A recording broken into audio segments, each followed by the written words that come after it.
Selamat malam Bapak, izin memperkenalkan diri, Taruna tingkat 4, Politeknik, Imigrasi dan Pemasyarakatan, jurusan Ilmu Pemasyarakatan. Nama, Diki Ekstrada Surbakti, STB 5009, Prodi Teknik Pemasyarakatan kelas B. Di sini saya akan menjelaskan penerapan Six Thinking Hats terhadap implementasi pidana kerja sosial dalam konteks pemasyarakatan untuk memenuhi tugas UTS Teknik Pengambilan Keputusan. Pidana kerja sosial itu sebagai alternatif pengganti pidana penjara. Adapun latar belakangnya, sistem pemasyarakatan menekankan pembinaan dan reintegrasi sosial. Lapas rutan saat ini masih menghadapi overkapasitas dan tidak semua pelaku tindak pidana tepat dijatuhi pidana penjara. Pidana kerja sosial itu muncul sebagai alternatif yang lebih humanis dan produktif. Dalam konteks pemasyarakatan, tujuan utama pemasyarakatan itu bukan hanya sekedar menghukum, tetapi juga membina dan mengembalikan pelaku ke masyarakat. Hal ini relevan karena Undang-Undang Pemasyarakatan menegaskan bahwa pemasyarakatan itu merupakan bagian dari sistem peradilan pidana terpadu untuk pelayanan, pembinaan, dan pembimbingan menuju reintegrasi sosial. Di sisi lain, kondisi lapas dan rutan pada saat ini tuh overcrowded, sehingga alternatif pemidanaan seperti pidana kerja sosial untuk hukuman ringan atau yang di bawah 5 tahun itu menjadi penting untuk dibahas. Adapun rumusan isu, apa itu pidana kerja sosial, mengapa relevan bagi pemasyarakatan, dan apa manfaat, resiko, serta strategi implementasinya. Isu yang saya pilih adalah implementasi pidana kerja sosial itu sebagai salah satu bentuk pidana pokok dalam KUHP baru. Isu ini sangat relevan karena pidana kerja sosial ini tidak hanya berorientasi pada penghukuman, tetapi juga pada tanggung jawab sosial, pembinaan di luar lapas, dan pengawasan di luar lapas. Di sini saya akan menjelaskan Whitehead, fakta dan data. Pidana kerja sosial itu diatur dalam Undang-Undang Nomor 1 Tahun 2023 tentang KUHP. Dapat dijatuhkan untuk pidana dengan ancaman penjara kurang dari 5 tahun atau tindak pidana ringan. Hakim menjatuhkan pidana kerja penjara maksimal 6 bulan atau denda kategori 2, lalu dapat diganti menjadi kerja sosial. Durasi pidana kerja sosial itu dari 8 sampai 240 jam. Maksimal 8 jam per hari. Dapat diangsur sampai 6 bulan. Pengawasannya dilakukan oleh jaksa, pembimbingannya oleh pembimbing kemasyarakatan. Adapun contoh konkret regulasinya itu pada pasal 85 ayat 1, itu tentang syarat penjatuhan pidana kerja sosial. Pasal 85 ayat 4 sampai 5 itu jam kerja sosial. Pasal 85 ayat 8 itu pengawasan dan pembimbingan oleh jaksa dan pembimbing kemasyarakatan. Di sini saya akan menjelaskan terkait Whitehead, data pendukung masalah. Secara faktual, kebutuhan terhadap alternatif pembinaan juga terlihat dalam kondisi lapas dan rutan.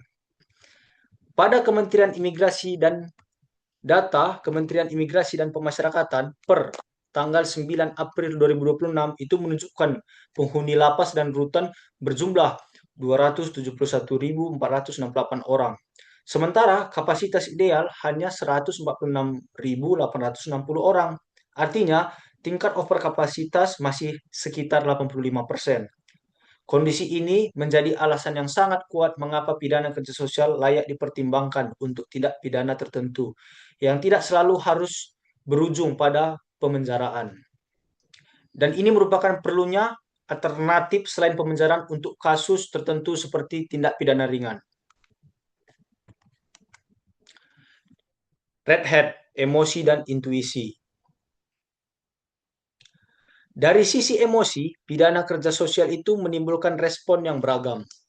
Sebagian masyarakat mungkin merasa ini adalah bentuk hukuman yang lebih manusiawi dan bermanfaat, karena pelaku tindak pidana itu memberi kontribusi nyata di tengah masyarakat. Namun, ada juga yang menilai hukuman ini itu terlalu ringan bagi pelaku tindak pidana kejahatan, karena kerja sosial dapat menimbulkan rasa malu di hadapan masyarakat. Tetapi juga bisa menjadi kesempatan untuk menebus kesalahan secara lebih bermakna.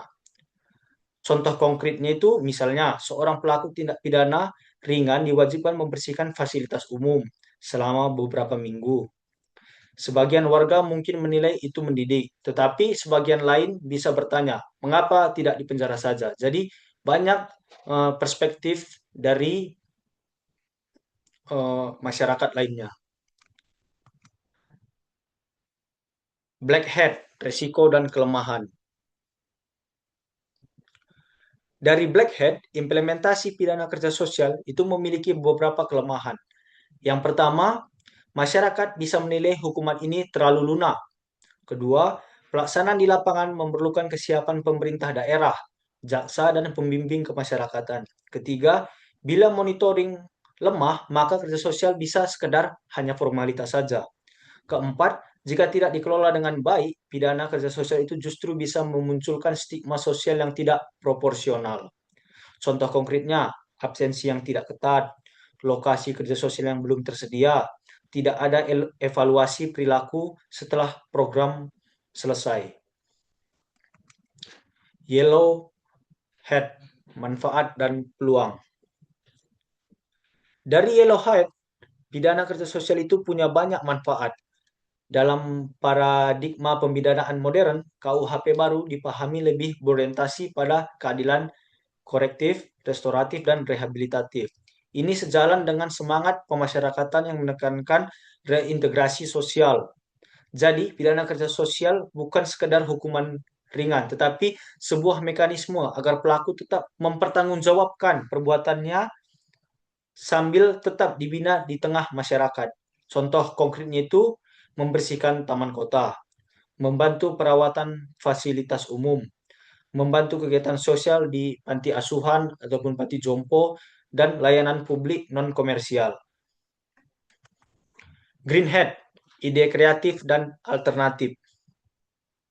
Pada Green Hat, fokusnya adalah solusi kreatif.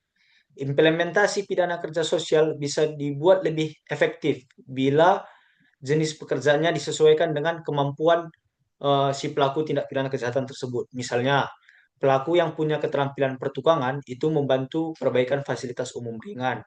Yang memiliki keterampilan kebersihan itu dilibatkan dalam kegiatan kebersihan lingkungan. Di sini peran Bapas itu sangat penting karena Undang-Undang Pemasyarakatan menegaskan bahwa pembimbing kemasyarakatan melaksanakan litmas, pendampingan, pembimbingan dan pengawasan terhadap klien termasuk di luar proses peradilan pidana. Contoh konkret ide programnya itu misalnya program kerja sosial bersih lingkungan itu yang dilaksanakan 2 jam per hari dan 3 hari dalam seminggu. Adapun program perawatan fasilitas umum seperti mengecat pagar, bersih musola, bersih gereja dan taman yang ada di sekitar. Dan program pelayanan sosial itu membantu distribusi logistik atau kegiatan sosial yang non komersial. Blue Hat, kesimpulan dan rekomendasi. Adapun kesimpulannya, pidana kerja sosial itu layak diterapkan sebagai alternatif untuk tindak pidana tertentu. Misalnya tindak pidana ringan yang di bawah 5 tahun. Ini selaras dengan semangat pemasyarakatan dan reintegrasi sosial. Tetap harus didukung aturan teknis, pengawasan, dan kesiapan lembaga. Adapun rekomendasinya itu prioritaskan untuk tidak pidana ringan atau non kekerasan dan perkuat sinergi pengadilan, kejaksaan, Bapas, Pemda. Dan harus dibuat SOP terkait lokasi, jam kerja, keselamatan kerja, dan pelaporan agar ini semua dapat berjalan secara terstruktur. Dan gunakan litmas untuk menentukan jenis kerja sosial yang tepat. dan evaluasi program dari sisi disiplin, manfaat sosial, dan perubahan perilaku. Berdasarkan 16 Head, implementasi pidana kerja sosial itu berpotensi menjadi alternatif pemidanaan yang efektif, humanis, dan sejalan dengan sistem pemasyarakatan. Namun, keberhasilannya itu tergantung pada kesiapan regulasi teknis, koordinasi antar lembaga, dan pembimbingan yang kuat dari Bapas. Oleh karena itu, pidana kerja sosial itu sebaiknya diterapkan secara selektif, terukur, dan berbasis evaluasi. Dengan demikian, pidana kerja sosial bukan sekedar alternatif hukuman, tetapi dapat menjadi instrumen pembinaan yang lebih produktif dalam bidang pemasyarakatan. Jika diterapkan secara selektif, diawasi dengan baik, dan didukung oleh masyarakat, pidana kerja sosial itu dapat membantu mewujudkan tujuan pemasyarakatan, yaitu reintegrasi sosial dan perubahan perilaku ke arah yang lebih baik. Mungkin ini yang bisa saya sampaikan. Sekian dari saya. Terima kasih.